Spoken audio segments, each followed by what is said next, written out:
كله يركز في ورقته. ما انا باصص في ورقتي اهو، اما انا يعني باصص في ورقه اللي جنبي. ايه يا استاذ، هو انا اعرف حاجه اصلا عشان اركز فيها؟ انت قوي يا مستر. يا بنت الايه، ده انت طلعتي دحيحه. بس وراك يا حدقة. حاضر. ايه ده؟ بس بقول لك ايه، ما تديني السؤال الاول وانا اجيب لك مصاصه. لا عايزة 10 جنيه. اصلا جنيه؟ يا نهار اسود. حاضر حاضر.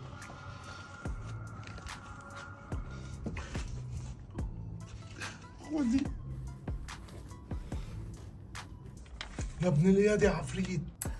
يلا بقى هات السؤال الاول علشان انا ما حلتش حاجه خالص في الامتحان. يا غاصة حرام يا عفريت. طب خلاص هات ال10 جنيه بتاعتي. مش معايا فلوس يا عفريت. يا نصابه.